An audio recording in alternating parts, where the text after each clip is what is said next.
Hello, hello, everybody. Welcome. Can you hear me loud and clear? I got myself a new camera, but I haven't set it up because I am an old person, like a young woman on the internet. So I am extremely unable to understand technology so fast. So, can you hear me loud and clear? Mm, awesome. So, hello, my name is Omi. I'm Omi the Bruja, also known as Mimi, Maria, Omi Yinka, many names. But my name is Omi the Bruja, and this is Magic for the People. Today we're going to be talking about spellcasting and spellcrafting.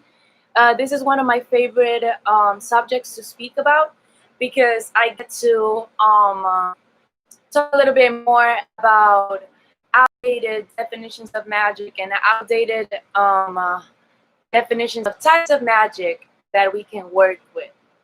And also we can make a very strong division between the idea of witchcraft being a religion, since a lot of people are a little bit confused with that.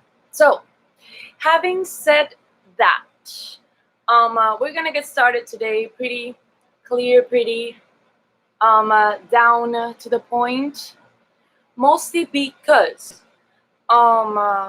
today I'm in the mood to just, go through it and flow through it.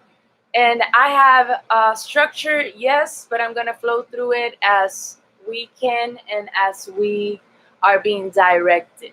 Okay? So, today I'm also working with the aid of my favorite book, The Grimoire for the Green Witch. It helps me keep the thoughts that I am trying to translate a little bit more grounded, a little bit clearer. So if you're considering getting a basic or a foundational book, this book is exceptional, mostly for witches who are practicing green magic, mostly for witches who are practicing herbal-based magic, pagan-based magic, and I would say Celtic magic is also very good to understand the relationship between the god and the goddess, and the horned god and the triple goddess, all those elements. Beautiful. If you're trying to work with runes, also on the book. It has deep knowledge onto correspondences, color correspondences, herbal correspondences. I am really looking forward to when I am, let's say, I wouldn't say wise enough, but when I am ready to make my own grimoire of decolonized magic, because this is really inspiring. So, having said that, I hope everyone is having a wonderful day. If you're Black in America, happy early Juneteenth. That is tomorrow. So I am really excited for it. That's why we don't have class tomorrow. That's why tomorrow we're not doing anything but celebrate and share and be in community. So if you want to support your favorite Black creators tomorrow, consider cash apping them something. If you're an ally, consider bringing them into your personal spotlight if you're an ally. And if you're Black in America, remember that I love you. Remember that you're appreciated, and remember that you're essential for this spiritual work that we're doing on the regular. Okay? So, having said all that, we're gonna move to the start of the class. So, the first thing we're going to be talking about is the idea of the 5 kinds of magic, okay? So I like dividing magic in 5 different kinds or 5 different types, because a lot of people are getting confused with the whole oh, I'm a sea witch, I'm a moon witch, I'm a herbal witch, I am a goblin witch. A lot of times we are defining ourselves under labels that are focused on a specific tool. And your craft is not only reduced to what you can do with herbs, or your craft is not only reduced to your relationship with the ocean. Your craft has a lot more elements at play, and to reduce it to a simple one label, it's kind of cutting yourself short. You know what I mean? And I'm not here to minimize you, and I'm not here to allow you to minimize yourself. Okay? So, When we talk about the 5 types of magic, it's basically an introduction to the popular types of witches that we have. And we have probably already seen typologies of witchcraft on the internet. People will talk about being a moon witch, an eclectic witch, a sea witch, etc. But I tried to like approach this subject or approach this topic from that perspective, and I soon realized that it didn't make sense to see it that way. Maybe because I have never defined myself as like a specific kind of witch. I'm just a witch, and I do many things, and I work with many things. You know what I mean? So why it doesn't make sense to me? These typologies are comparing things that have nothing to do with each other.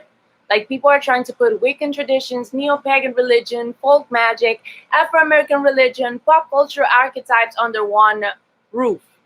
But if you think about it, you cannot compare a voodoo priestess with an eclectic witch. It's just not the same thing. So you cannot say like the different types of witches, voodoo witches, Orisha witches, and then goblin witches. Like, makes no sense. Like, it really makes no sense to put something that is not comparable together. You see what I mean? I don't know what I am yet, but I'm just trying to learn as much as I can. Yes, Julia. That's how you're supposed to approach everything when you're a baby witch. Absorb, absorb, absorb, absorb, analyze, analyze, and then define. Okay? So, when we're talking about comparing, for example, a voodoo priestess and an eclectic witch, we're talking about a full-fledged religion from a specific culture versus a modern secular witchcraft tradition. Both are great and both are awesome, but they're not of the same nature. Okay? So I cannot compare a cow to a tree. And I cannot compare the ocean to an air conditioner. Like, it doesn't make sense. Okay? So, let's not try to make like everything fit together, because a lot of those categories are always made up from the modern pagan perspective. And religion and witchcraft, and when I say like religion, I mean paganism, Wicca, Satanism, Christianity, Orisha devotion, etc., etc., etc., are not the same as witchcraft. We have discussed this before. Like, witchcraft is not a religion. And you can be a Wiccan and don't call yourself a witch. You can be a pagan and not call yourself a witch. You can be an Aborisha and not call yourself a witch. And at the same time, you can be a witch and be an Aborisha. You can be a witch and you can be a pagan. You see? So it's not like you get to choose from this list of all the things that you can be and you just get to be one. No. Witch embodies a lot of things. Okay? So if you're claiming to be a witch, that's what you are. And the elements that you add into your craft define what a witch is to you. But it might not be what a witch is to your neighbor. And that's completely okay. Okay? So, labels are great tools to understand the world, but we shouldn't limit ourselves to these. Like, it is always better to try different kinds of magic instead of just sticking to only one. Learning from everything that we can find and experiment. That is the only way of discovering our own way of practicing witchcraft. There are as much witchcraft paths as there are witches, because magic is unique to you. Your magic is your craft, is the craft of the witch. And who's the witch? You said me. You. You are the witch. Okay? Loud and clear. So, typology in this case is not based on specific traditions or religions. Give me a second real quick. Oh, I get thirsty real quick. Because earlier in other classes, I've been explaining that magic has 2 components, that is intention and amplification. And this classification that we're going to be explaining today is based on the second component, according to the source of energy rather than on the way of doing it, okay? Likewise, I decided that I was not going to be saying black magic, red magic, white magic, gray magic. Fuck that. For real. Like, fuck the color classifications. Because if you were present on my race and gender class, And if you have been present in past classes with me, and if you know what I do and how I do it, a very strong part and a very important part of decolonization is understanding anti-blackness within language. Even if a word is not rooted in anti-black sentiment, it can be loaded with anti-black sentiment, like according to its modern relationship, or according to its root, or according to the sociological context and the social context and the political context that the world is being used in, basically. If I say black, if I am somebody who considers that blackness is power, that blackness is beautiful, that blackness is infinite, universal knowledge and possibility, the word black is not anti-black to me when it's used to describe something, right? If I say black magic, I'm talking about magic that comes from African American people. But if I am somebody who believes that the word black is a negative word, and it's a word that is tied with murky, mischievous, shadow, darkness, destroying, death, etc., etc., etc. If that's what I believe, when I use the word black, I am amplifying that meaning. So I am creating an impact, energetically speaking. So anti-blackness is very real and very present in like most of religion and most of books and most of history and a lot of like the textbooks that we have for the craft. And it's silly to think that when a word is like charged with or when the word becomes a symbol for negativity, becomes a symbol for toxicity, becomes a symbol for death, becomes a symbol for negative things, it's very tough to then be somebody who identifies as black and separate those two. So anti-blackness keeps a lot of people from practicing the craft, keeps a lot of people from reading books, keeps a lot of people from receiving knowledge that is available for all of us, but has been coded in order to make people of color feel uncomfortable, in order to make indigenous and native communities and like indigenous people feel like unwanted or unnecessary or primitive. So if that's how the words are coded in the books, of course it's going to make me feel a type of way when I read it. Okay? So that's why I don't use the like outdated color coding for defining magic or for defining the types of magic. Okay? So let's talk about 5 types of magic, and we go with natural magic. Natural magic is probably the most common form of magic. It's any magic that deals with the forces of nature. All of those fall under the same category.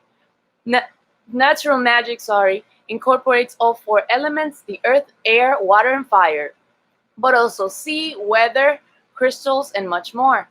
Natural magic is also called folk magic or low magic. I don't like the idea of low magic. I like calling it folk magic because it does not require a lot of preparation or tools to perform. Okay? You can practice it anywhere intuitively using what you have on hand. Casting a sacred circle isn't even necessary. It has been practiced since the dawn of time by healers, medicine women, druids, etc., etc. Other traditional witches all over the world. Potions, talismans, and amulets are typical examples of natural magic. Okay? So natural magic is what I know as elemental magic. The magic of the elements, the magic of nature. Okay? So, Natural magic can also talk about herbs, can also talk about the earth, can also talk about grounding, can also talk about um, uh, making oils with herbs and making like ointments and ailments and I don't like cure, but more medicine oriented. Okay, that's what we talk about when we're talking about natural magic or nature magic, however you want to call it. Then we talk about planetary magic. Planetary magic draws its energy from heavenly bodies such as the sun, the moon, and all planets of our solar system. This kind of magic is based from the age-old tradition of astrology.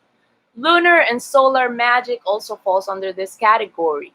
In their simplest form, full moon rituals are a mix of natural and planetary magic. To perform planetary magic, you need a good knowledge of astrology and astronomy. You need to do your research. This kind of magic requires more planning than natural magic because you have to carefully select the perfect time and materials corresponding to your goal and to the planet that you will work with. If you're looking for a good guide for planetary magic, this book that I've been using, Grimoire of the Green Witch by Anne Mora, has wonderful charts that are very complete with hours, degrees, planetary correlations. It's just beautiful. Okay, so that's basically planetary magic. Do you do horoscopes? Planetary magic. Do you work around the planet transits? Planetary magic. Do you work around the movement of the moon or the transits of the moon? Planetary magic. Do you work with the correspondences of the planets, like the correspondences between the planets and the colors of the planets and the days of the week? Also counts as planetary magic. Okay. If you have any questions about anything that I'm mentioning, please drop them in the chat. Chaos magic. I really like chaos magic. When we talk about chaos magic, we're not working with anything that's outside. We're working with the energy that's inside our own head.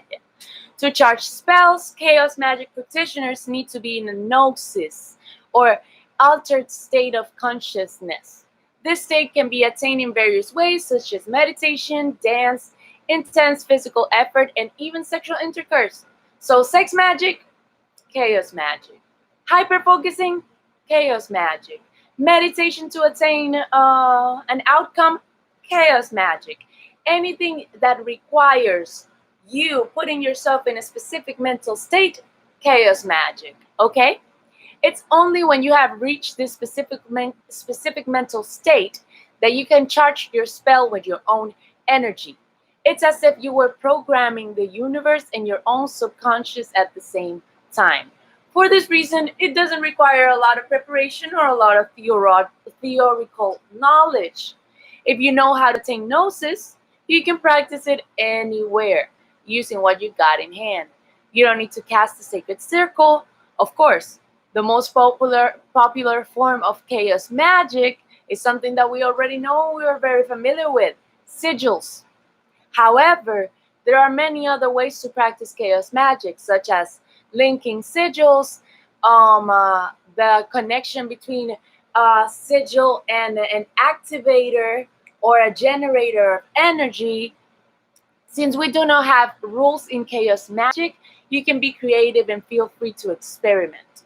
Keep in mind that anything that uses symbols can be used as a support for chaos magic, even tarot cards. However, be very careful what you wish for. Chaos magic is very neutral and unfiltered, so you might be surprised by the results of your spells. Chaos magic it can count as dream work. Yes, exactly. Rhiannon, give me a few because we're currently discussing types of magic. We're gonna be moving forward, and when we move forward, we're gonna be talking about creating our own spells and creating our own chants, etc., etc. Okay. So give me a second, real quick. Da-da-da.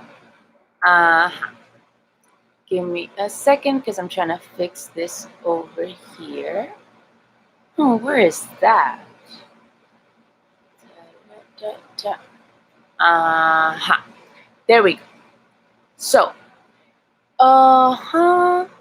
So we were talking about chaos magic, and now from chaos magic, we're going to be moving to ceremonial magic. When we talk about ceremonial magic, we talk about what some people call high magic. It's an ancient form of magic that uses complicated sets of rules, rituals, symbols, and tools. It's probably the most occult. You need to be initiated. You need to be, let's say, included into a society, included into a coven, included into an order, okay? So the Templars, the Golden Dawn, Freemasonry, all of those are under there, ceremonial magic. Besides, yes, as I was saying before, you need to be initiated by a member in order to practice it. The energy source is the egregor of each specific tradition. Do you know what an egregor is? An egregor is an outside energy that becomes its own entity. When a bunch of people work collectively, they provide that egregor with energy. So, have you heard when people say collective knowledge? When a lot of people believe the same thing, or a lot of people believe on one specific thing, they empower it and they feed it with energy. Okay? So when you go, if you have ever seen at church when they put hands on people and they faint, that's an example of an egregor. The idea of belief, the idea of energy feeding this power or this like higher thing that exists outside of an institution. Okay? So when we talk about people who are in power, that's why I don't suggest hexing directly at people, but hexing systems, hexing structures, hexing stuff like that. When we talk about Donald Trump, that man has an egregor. And a wonderful witch on TikTok was discussing this a few days ago. She is wonderful. I'm trying to remember her name right now, but I might quote her on the PDF so you guys can go and see it.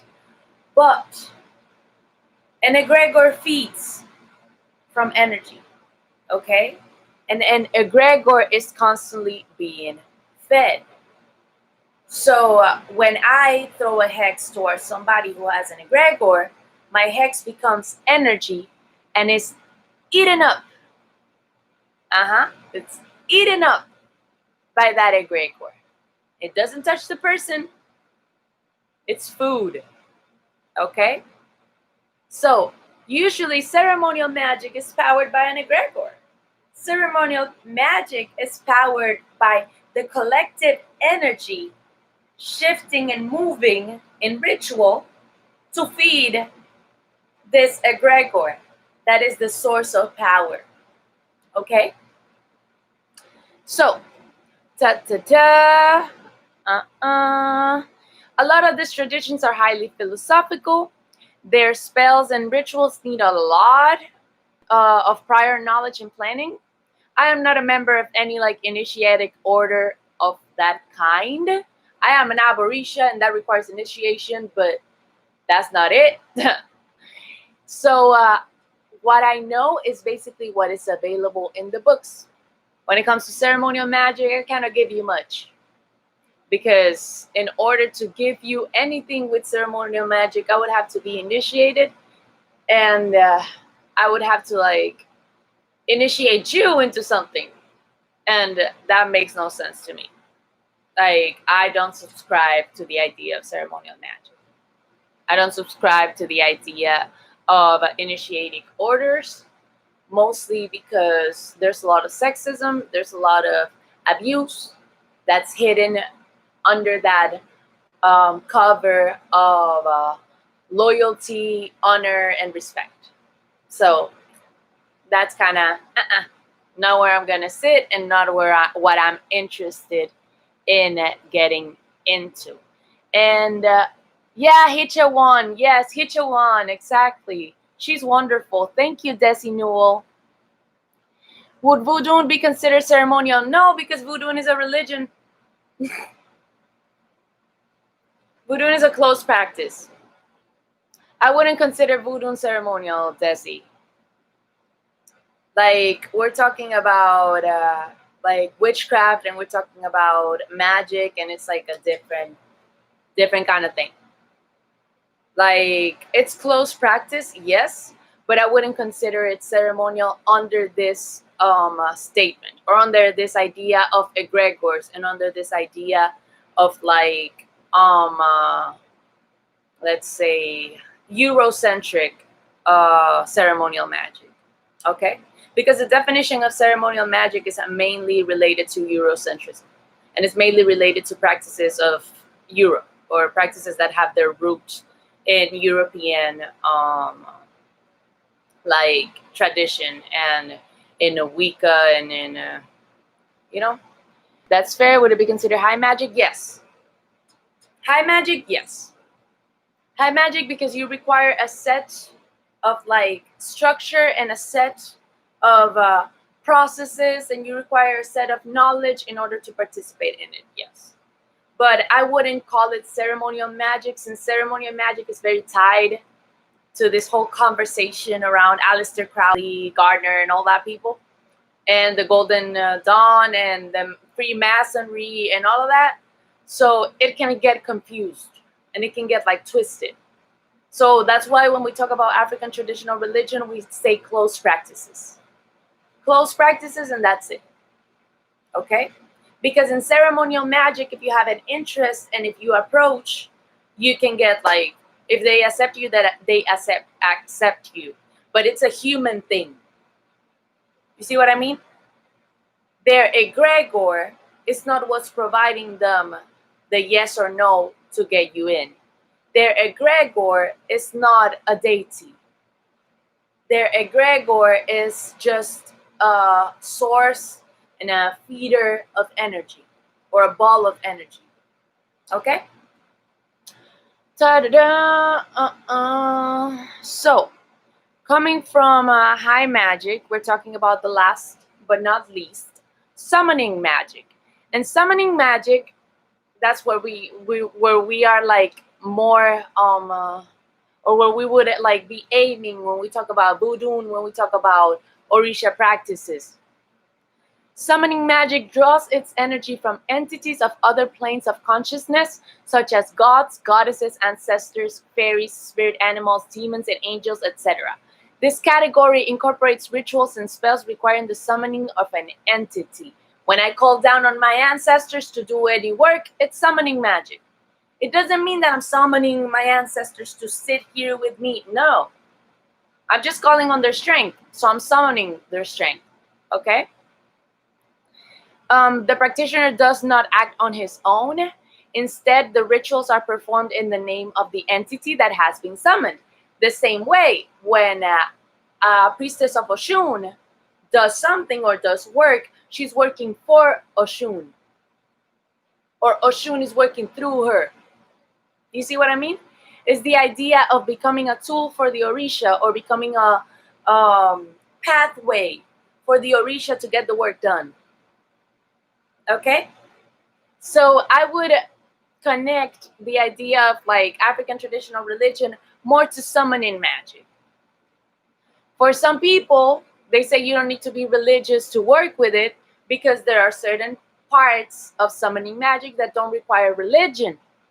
But this form of magic is practiced in old devotional magical traditions, and African traditional religion is a devotional magical tradition. Okay? You don't need to be religious for it to work, but you really need to believe in the entities that you're working with. You cannot be summoning fairies and scoffing like, fairies, like, nah. If you don't believe in it, nothing's gonna happen. If you don't believe that your ancestors can come down and help you out, nothing's gonna happen. Okay? If you want results, you cannot expect them to come right away. Summoning magic requires knowledge, planning, and dedication for the long run or in the long run. If you want a higher being to grant your wishes, first you need to create a relationship with them, and it takes time. Besides, you can never be sure about how it will go, since they must accept you and they must receive you. You don't get to choose who they are. You don't get to choose your ancestors. Your ancestors are already set. You don't get to choose your spirit guide. They find you. You don't get to choose your deities. They find you. You don't get to choose your head Orisha. They find you. Okay? They chose you. Working with a spiritual guide of any kind is the most powerful form of summoning magic. So does it allow spirit to have access to your body, or does it depend on the practice? It depends on the practice. When you summon, you're just letting them know that you want them in the space. You don't channel, you summon. Like, if you look at vampire movies, this is going to be a weird example, but if you look at vampire movies, when they talk about being called to a space, they say, I have been summoned. So it's basically somebody said my name and I showed up. So summon has an origin in being called. So when we say call down your ancestors, what we mean is summon your ancestors. And when we say summon your ancestors, we talk about summoning the energy of them for their strength to feed your energy, and then your energy is reestablished, refurbished, replenished, and you can work and you can do and you can act. But they are helping you get what they can do done. Okay? Their assistance is basically them giving you the tools and the ways to use them. So it doesn't allow spirit directly to have access to your body unless you say, I want spirit to take over. Because it's a word thing. How can we give back to the spirit guides? Offerings. Beautiful, beautiful, beautiful offerings. What do they like? If you have a pendulum, or if you have a way to get a yes or no answer, sit down with them and meditate and ask them. Think of like what shows up in your head when you think of their favorite things. What are the images that show up in your head? And follow your intuition. If you want an extra, you can do your little pendulum situation, or your little coin flip if you want, or your little seashell flip if you want, your little cowrie shell flip, or your coconut shell flip if you're an Aborisha. Your little yes or no to guide you and direct you. Provide them an offering. It's kind of like if you don't have access to price, like high prices offerings, like you don't have access to money to get offerings right now, just a little bit of water and a candle, that's all. If you're working with spirits that are sweet, that are childish, that are childlike, you can give them candy. If you're working with elders, you can give them coffee. If you're working with elders that you knew that like to drink, you can give them alcohol. Exactly. Exactly. Remember that everything has an energy. So when you give offerings, you're charging them with intention, and that intention is what they're feeding off, basically. So it's not physical nourishment, but energetical nourishment. It's kind of like when you go to the cemetery, which I wanted to mention real quick. If anyone lives in Miami and wants to go to a cemetery with me once this whole thing clears up, I am interested in visiting a cemetery to help clear out some stuff and to help like sweep and make it pretty. So if you live in Miami and you're interested in coming with me, I will be posting information about that soon. But when you go to the cemetery, you drop some coins at the door. And if you take anything from the cemetery, you have to leave something there. Because if not, they're going to take it anyway. And what are they going to take? They might take your energy. They might make you tired. They might make you like they might drain you a little because you're not providing them something to like the energy from. So if you are full of energy and you don't leave nothing behind, they're gonna lash and be like, yo, like I helped you out. I gave you whatever you came here looking for. What are you doing? You see? It's kind of like you don't go to the supermarket and get the groceries and then leave without paying, right? So it's the same thing. It's like energetical payment. Sounds really nice. I haven't been to Florida in a hot minute. Okay. So, is there an additional way to create a relationship with spirit guides or ancestors? Okay. I'm gonna dig a little deeper onto that as we move closer to the end of the class. So please remind me when I ask for if anyone has any questions at the end. Okay, Amanda? So I can keep moving around what we're talking about. So now that we know the 5 kinds of magic, hold on. Okay, there we go. Now that we know the 5 kinds of magic, we're talking about the idea of spells. Okay, when we talk about spells, we're talking about yesterday. When we're talking, no, was it yesterday? No, before yesterday. When we were talking about the difference between rituals and spells, it was basically like understanding that there's different elements that come into play. So let's bring out the difference between a magical practice, a spell, and a ritual. A magical practice is a simple work. It's like simple magic. It can take anywhere from 1 second to a couple of hours. They should have an intention, an end goal, and a magical act, okay? These are everyday magics where you don't step between the worlds. They don't have to have spells, but they can. They are not very ritualistic. There's usually no casting of a circle, no calling the quarters, no summoning of unfamiliar spirits, and no complex spells. It can be taking a magical bath, divination like tarot or some other form, taking a deep breath with the intention to relax, reciting a spell with energy work, taking a walk, shadow work, calling upon a deity or familiar spirit, clearing away troubling thoughts, meditating, lighting a candle, and hold on, lighting a candle and cleansing. I missed the first 10 minutes. The first type of magic is elemental. Yes. So, what is a ritual? Rituals are more elaborate magical works. There's usually some kind of structure. We cast a circle. We call upon the quarters and the elements. We call upon the spirits or the gods. We involve ritualistic actions that are usually repeated for other rituals, such as a full moon ritual. Rituals are intended to assist us in walking between the worlds. They always take more time than practices because they are bigger magical works that raise a lot of energy. They generally have spells because of the high level of complexity of the magical work. Rituals are more effective at holding the raised energy, okay, and directing it out onto an object. Examples of ritual workings include spell bottles, manifestations, attractions, transformative magic such as deep healing, protection magic, and more. Okay? What is a spell? Okay? The word spell comes from ancient languages, and in general it means to signify, to relate, or to talk. In other words, a spell is words. It's usually a phrase or series of phrases with an intention for something to happen. A spell can be used on its own or with actions. They can be used in magical practices or in rituals or by themselves.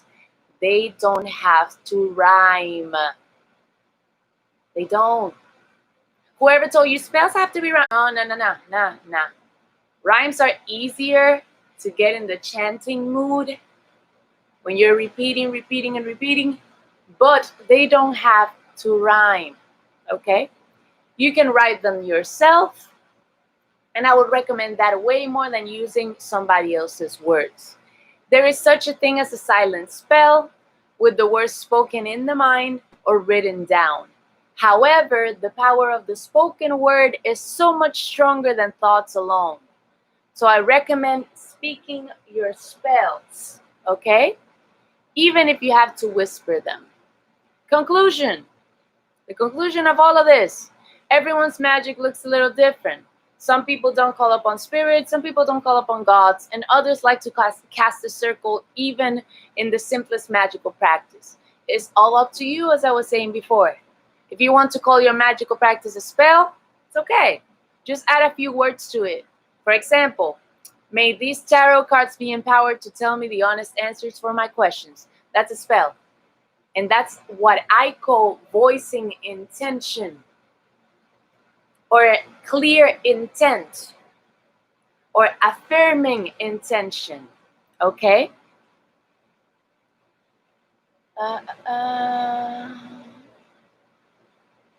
Thank you, Charlie, and thank you for adding the witch's bullshit thing. Thank you. I appreciate that. So, moving from that, now that we know what spells are and what's the difference between spells, a practical or a practice or a magic practice, and ritual, we can talk about, or we can get into the whole how to make spells. So, spellcrafting. Remember to ground and center before all magical work to avoid depleting personal energy levels. Then ground excess energy by touching the earth or the floor when finished. So it's basically what I've been talking about since the beginning: grounding and centering. Ground the energy all the way down, make the energy into a ball on whatever area of your body represents your intention. Easy peasy, punky peasy. I'm gonna have a video on grounding and centering coming out very soon, so stay tuned for that. And when I was at the protest for justice, the way some of the speakers addressed the energy felt like spell work, though I don't think that was intention, but I'm not sure. It would surprise you to know how many leaders and how many speakers in our current protests are spiritual people, okay, or are supported by spiritual people. We are very present in the revolution, and we are very present in not only the Black Lives Matter movement, because I myself have different views when it comes to like certain specific movements, but we are very like present, and we are doing work behind the scenes. So at the end of the day, whatever comes out of their mouths is supported by spirit, and if it's constantly being repeated, it becomes a spell. So we ground and center, and once we are grounded and we are centered, we are chill, we are in the headspace that we require, we have to understand something very interesting. The moons for spell work, okay? We have waxing moon, full moon, waning moon, and new moon. Waxing, full, waning, new. Okay? Waxing is for growth and new projects. Full is for completion, healing, empowerment. Waning is for releasing, cleansing, and banishing. And the new is for divination and what we call like everything that is related to the darkness, everything that is related to the void, everything that is related to the universe of possibility, all the work that's done in the shadow, all the work that's done in the darkness, all the work that's done in that like complete moon, or that completely like I wouldn't say void, but completely hidden moon in a way. Okay, so we talk about the idea of utilizing this to work with connecting to our ancestors. I like connecting to my ancestors in that moment because they're dead, and dead people They listen. Ooh, on the new moon, they love that shit. If you're gonna be working with cemetery stuff, if you're gonna be working with hexing, if you're a baby witch, don't be hexing nobody, please. But if you're working with heavy stuff, if you want somebody to be removed and rejected from your life, like that's the new moon for you. The new moon is what we call the underworld power, or the power of the underworld. The idea of Hecate, the idea of Hades, the idea of Oya, the idea of what else can be like on that? Yeah, most of the clean slate. How do you work with dead objects? Okay, so, and yes, clean slate. Thank you, Amanda. How do you work with dead objects, skulls, etc.? That would be something that I would like respond on the outside, because I think it's not very pertaining to what we're talking about right now. But make sure that you send me that question, and I will like respond it to you personally. Okay? Because it's kind of tied to your personal practice, and I want to like give it into context. Okay? So, when we talk about creating our own spells, the first thing we do is coordinate. When we coordinate, we say, how is the spell going to be done? Will it be done with ingredients, colors, materials? What am I using? I have to match those materials, those colors, and those ingredients to the purpose of the spell. Okay? It can be as simple as complex as desired. So if I'm trying to manifest money, I need to use the herbs that are connected to money. I need to use the colors that are connected to money. I need to use the time of the day and the day of the week that is connected to money. I can even use the planetary transits that are connected to money. Okay? Once I have coordinated and I have like established what I need and my ingredients and what is my goal and what I'm trying to do, I inscribe. When I inscribe is that I give the energy to the herbs, to the candle, to whatever I'm using. So how do I do that? Let me find something over here. We get a little oil made by the beautiful Reina from Witches of Loghera. Wonderful, like witch store, and also a very nice coven that they got going on. If I got my oil over here and I want to inscribe it, I say with this oil, I'm going to do this, this, this, this, this. With this oil, I'm going to receive this, this, this, this, this. This oil will help me do this, this, this, this, this. So be it. That's it. Easy. I do that with all my ingredients. I can hold it in my left hand over here. I can put my right hand over it and I can speak. Or I can just like rub it in my hands and I can speak into it. If I have it in a cup, I can speak directly over the cup. I can even, if it's not going to blow everything away, I can blow on it.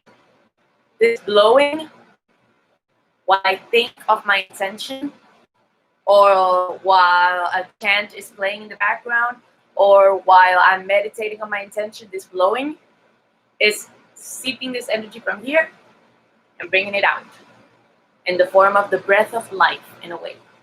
Okay? So, once I have inscribed, I can use, if I want to, and if I want to write directly, not only if I want to like physically write, I can use ink if I have ink available.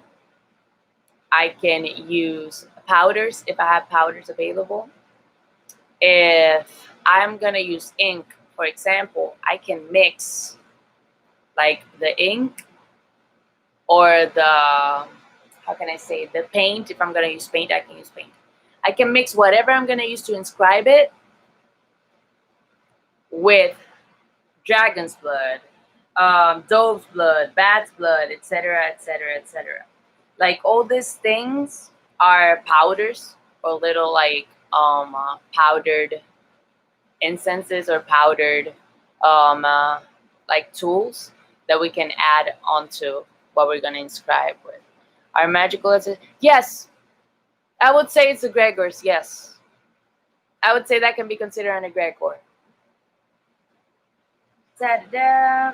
So, if we're gonna be, okay, I already said inks, my bad. Then we move to performing. We coordinate, we inscribe, we perform. When we perform the spell, we do it on the date and the hour propitious by its planetary influence. So we make sure that we look at the planetary correspondences, that we look at the days of the week correspondences, at the hours of the week, or that's another word. There's another word for that. The tides of the week, or the tides the tides of the day, my bad. We look at those things in order to define when we're gonna perform the spell. Okay? Resonance, thank you. Resonance is the word. I appreciate it. So, we visualize after we have performed. When we visualize, we are seeing the spell as completed and successful. We are seeing us as victorious. We are seeing the thing materializing. We are seeing our goal happening, okay? This is what we're meditating on while we are working the spell, okay? Then we put it out of the mind. If a spell extends over 7 days or several days, each day is like a portion of the spell, so the entire spell is completely done in day 7, okay? And then we just dispose. We dispose of spell materials that are not meant to be carried or placed by burying remains in soil or casting into moving water. You can also throw them down the sink if possible. If you can dilute them, throw them down the sink or down the toilet if it's a little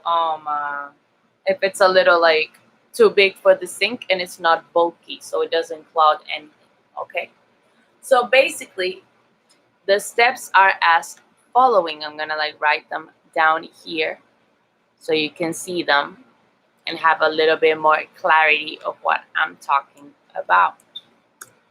And yes, we can also hyper focus if visualization doesn't work. If you're unable to visualize it, just like chant it.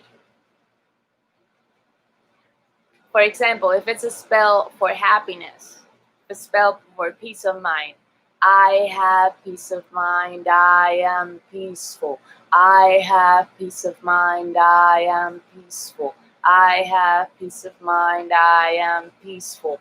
You're basically like doing a little like circle of energy, and you're visualizing with words, or you're translating the vision into words with your chanting.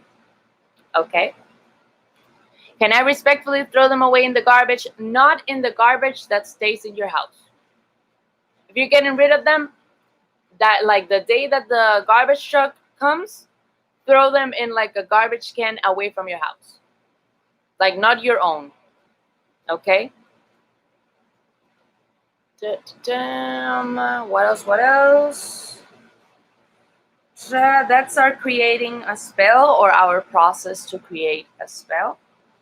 And then we move on to our tools for herbal work. That is something that I always like giving a little bit of insight into. We have our mortar and pestle, that if mine wasn't that far away, I will show you, but mine is like made out of wood, and I bought it at the grocery store. It works perfectly for me. It's giant. You can also get one made out of stone if you work with Aztec or Mayan spirits. You can get a pilon if you work with Afro-Caribbean and Afro-Latino spirits, like your ancestors are Afro-Caribbean or Afro-Latino. And if not, you can work with a regular mortar and pestle. Okay? Ta-da-da! In my case, for example, I only mix herbals, or I only mix like dried herbs. If I'm not trying to like extract oils, I only mix dried herbs with like marble or ceramic or like let's say anything but wood, because wood will absorb the oil and will retain the oil. Okay, but when it comes to just like tearing stuff into pieces or breaking like chunks of something into pieces, I do them on my wood mortar and pestle because it's really like big and it's really sturdy. Okay. And remember, you don't want your mortar and pestle to be made out of metal. So stone is a wonderful, like stone and marble are wonderful, or ceramic are wonderful options for your mortar and pestle. We talk about our spoon. I like the idea of the spoon being a tool for herbal work. The spoon can be wooden, silver, or gold in order to gather herbs for dropping onto candles, potions, pouches, etc., or for gathering loose incense to drop into burner. I would suggest, if you're dropping into something that is not an open flame, use your fingers, use your hands if you're able, okay? If not, and if it's not a possibility for you, get a tiny spoon, like one of those little like tiny sugar spoons. You can use one of those for spell crafting. Okay. Glass or enamel pot with lid for brewing infusions. That's something that a lot of us should have. I suggest, like myself, getting a little like one of those little tea balls thingy that you put the loose leaf tea in, and you can put your spell herbs into it and just like let it sit on the water, and then you can use that water for other things. You can use that water to charge other herbs. You can use that water to bathe in it. You can use that water to wash like tools and stuff, like spiritual water, etc., etc., etc. Okay. Spring water, rainwater, moon water, sun water, waters that are infused with energy are wonderful and are a wonderful ingredient or a wonderful tool for herbal works. Okay, and yes, you can also get the big tea bags from Amazon, or from, like, I keep saying Amazon. Stop buying from Amazon. I don't buy from them anymore. But get the big tea bags from like any like shop that you can find them in. Fill them up with all the herbs that you need and just like tie them. And you can even tie them with a cord of the color that you're trying to like manifest, or the color that you're trying to work with. I use my moon water, which was rainwater, on my plants, and they love it. That's wonderful. That's a source of life. And yes, fuck Amazon. So after that, another essential tool is olive, almond, and sunflower oil. Those are like 3 career oils that are wonderful, are very like easy, and are very like easy basis to work with. So you don't have to worry about it affecting the spell directly. They are wonderful as career. Most of these like little concoctions are made with those oils. This one in particular, if I am not wrong, is sunflower oil, and it smells really fucking beautiful. And then having cloth material like muslin, cotton, cheesecloth in various colors for spells, for spellcraft, and silk for tarot bags. That's something that you can get at Joann Fabrics for the low, for the freaking low. I literally got 4 yards of flannel, green flannel for protection bags, for spell bags. I got 4 yards of green flannel for $8, and I cut out like a pile this high out of it. So I have at least 300 spell bags out of it. I use a glass bowl for burning. Yes, I would also recommend a heat-proof bowl that can help you out for burning too. And considering your heritage, Paola, think about using clay for your like bowls and stuff that you work with. It's very connected to the root, and it's very connected to like Central America. It's very connected to like that spirit and that ancestry. I'll have to wait until I can go places. Yes, but Joann Fabrics has delivery, so you can order online if you want to. and it's still cheap. Okay, so as we have moved past that, we're going to talk a little bit about loopholes. Okay, so when we're talking about spells, we have to understand that when we say things or when we try to manifest things with our words, we're perpetuating an energy or we're providing an energy onto the world. So a loophole is what keeps you safe or what gives you a little like room to stretch if you no longer want this spell to happen, or if you want to be a little bit more specific, or if you want something in order to break the spell. Okay, so I'm gonna write down this little loopholes over here so you can see them. Let's see if they okay, let me copy this over here so I can like send them to you so you can see them on your okay. So well, I kind of do it because it has a limit of characters, but these are the most common loopholes that will get the job done and will make sure that you get what you want. Taking its time is, or it's recognizing the idea of time and recognizing the idea of a specific time. So if I tell the universe I want money, rent comes and there's no extra cash in sight. 2 weeks later, a surprise wad of cash like just appears and lands in your lap. The spell came true, but not in time for when it mattered or when it was needed. So this is easily fixed by adding by the end of the month or specifying what the money is for, which in this case was this month's rent. So when I add the time to my spell, I am making it more specific. And by making it more specific, I am making it more effective, okay? Then I say, no help needed. I want money, you say again. Magic will often take the path of least resistance. So if you already have a paycheck on the way, the spell might not do much besides make sure that it doesn't get lost. Money, there you go. You have it. It can be good to specify that you want your spell to work in addition to everything that you're already doing. So I want extra money. I want extra income. I want an extra $1,000 aside from my paycheck. I want etc., etc., etc. Be specific. Ask and act accordingly. Okay. Another interesting loophole is the idea of for the worst. What happens here? If you have two friends who have been flirting and you cast a little like nice spell to you, let them blossom into a beautiful relationship, let them get together. It happens, but it turns out that they do not work well with each other, and now you're like not friends with them anymore. You know, no longer have those two friends. Like they like each other, but they bring out the worst in each other. So that relationship that you just forced, in a way, is making it worse or is hurting them. Okay?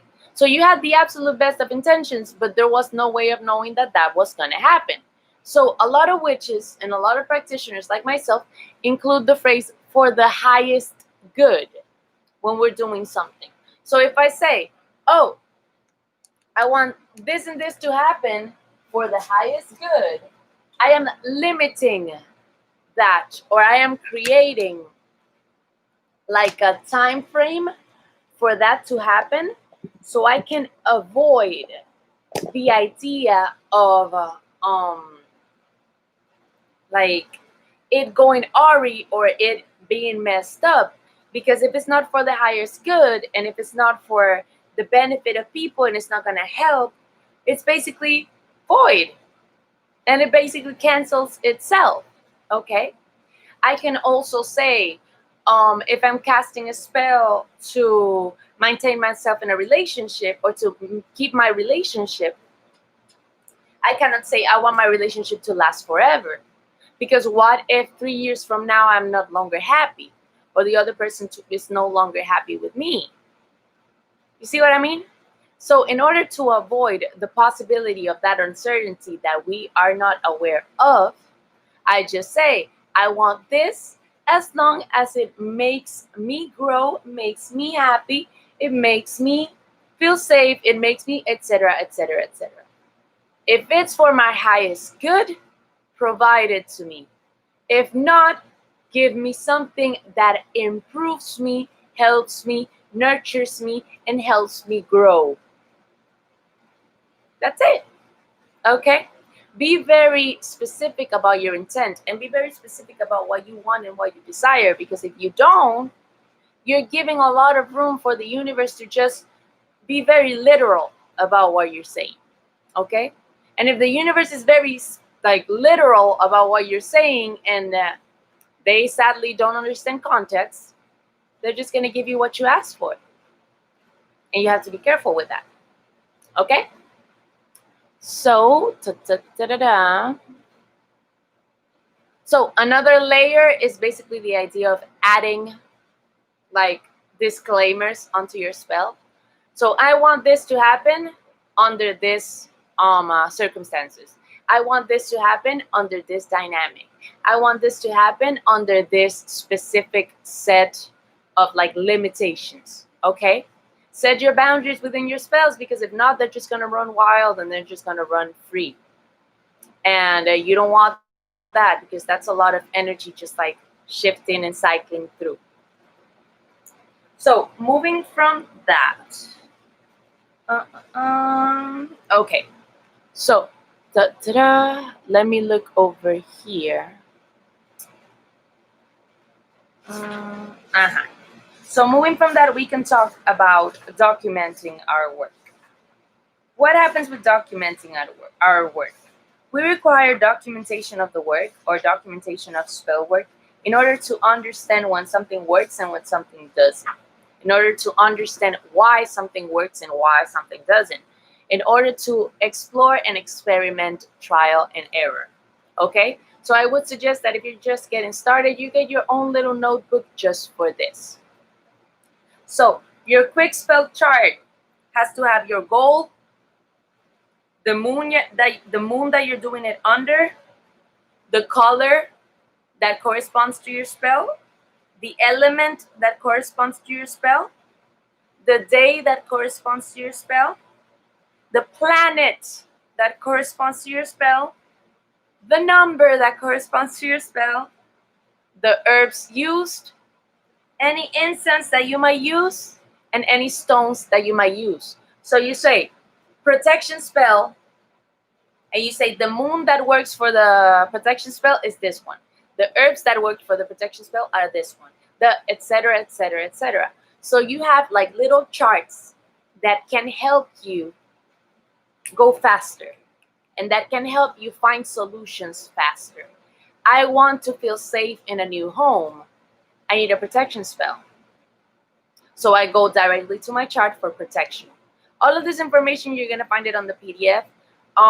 Since I have the other PDF to send, I'm a little set back with the whole month being a little hectic. Everything is going to be sent at the end of this week. Okay? So once I have all that, I can actually like have a little bit of more insight into the things that work and the things that don't. By comparing my chart that has all the ingredients for each kind of spell to my documentation, like, I wouldn't say chart, but to my documentation notes, or my documentation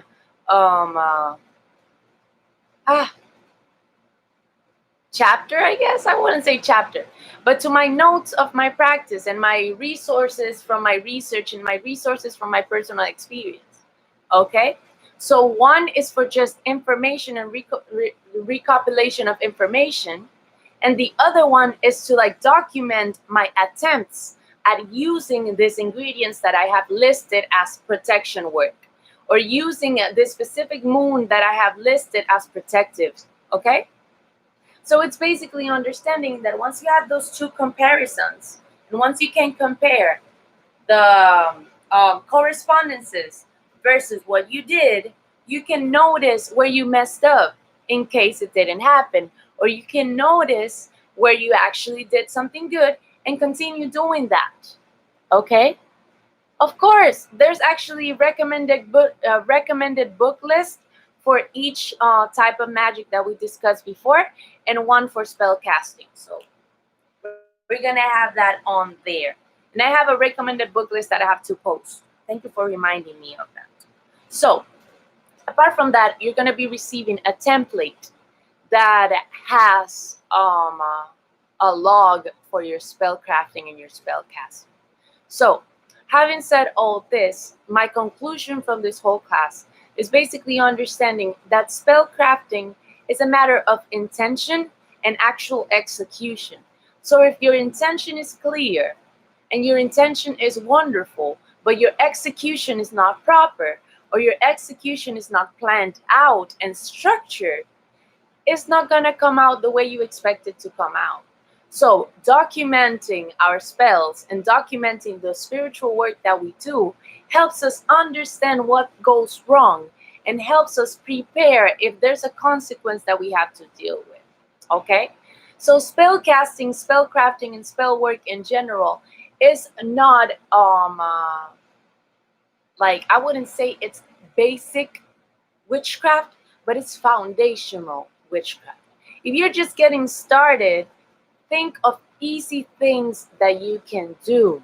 Think of easy manifesting spells that you can do. Don't try to go for the hard, complicated, and complex if you haven't even performed or practiced a simple spell casting just from your mouth, just from chanting, just from lighting a candle. Okay? So there's levels to it. Make sure that your experience level matches the ambition or matches the desire to like become better in your craft. Okay? And having said that, do we have any questions? Amanda, your question about ancestors, reach out to me about it personally and I would send it to you because we have talked about this before. Do we have any questions about spell casting, spell crafting, and any of the things that were discussed today? Please put them in the chat box. I'm going to give another last 5 minutes for this. Moon phases with accurate time dates. The internet actually has very like decent moon calculators, but I believe the NASA has an actual like moon watch situation where they like document the movements and they document at what grades and what like little degrees the moon is at, so you can work with that. I'm planning on scanning the planetary transits from this book and having them available. I'm not sure if I can do that yet, but I might. Any spell tips for solar eclipse on Sunday? You caught me red-handed over here. Let me look at my guide over here because I have a little transit guide where I like write down all the like spell work that I'm doing on the next upcoming days. Let me just look for it real quick. Where's my workbook? Here it is. Give me a second so I can provide you with that answer.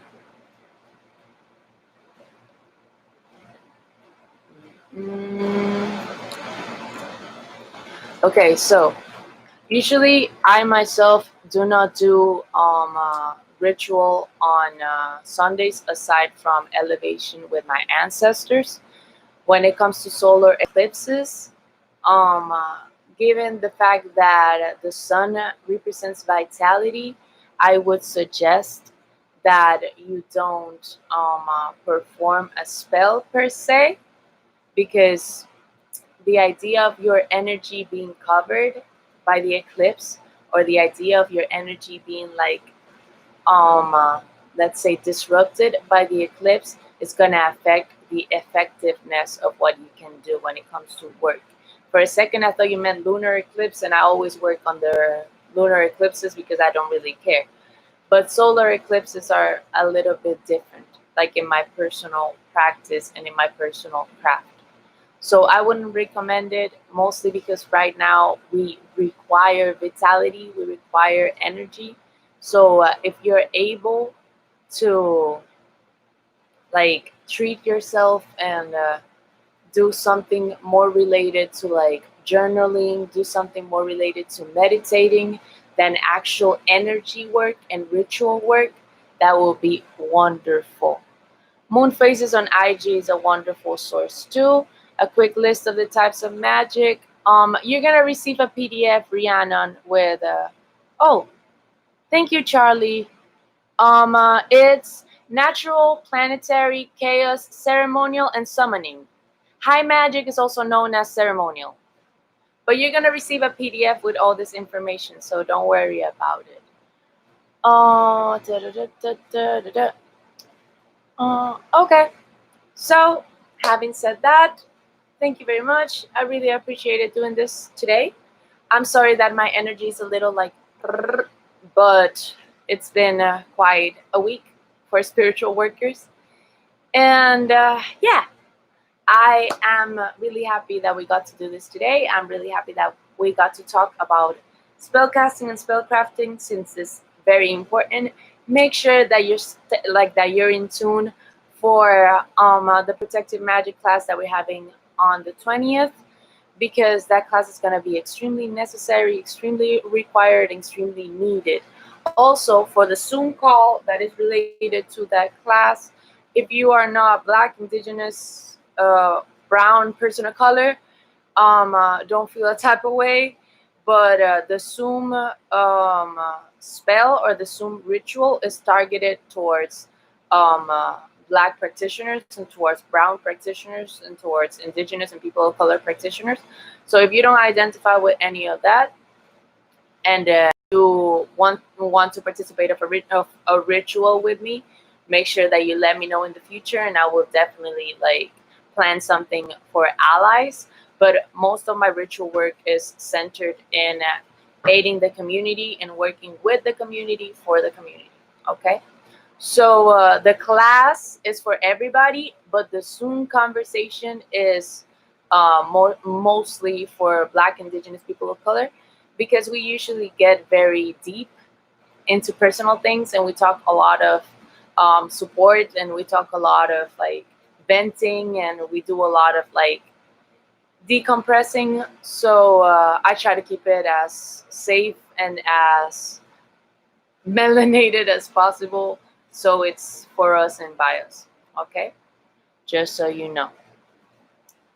And Charlie, thank you very much, and I appreciate y'all, and I hope you have a wonderful day. Okay, and yeah, I will see you very soon. And with this, I say, as usual, class is dismissed.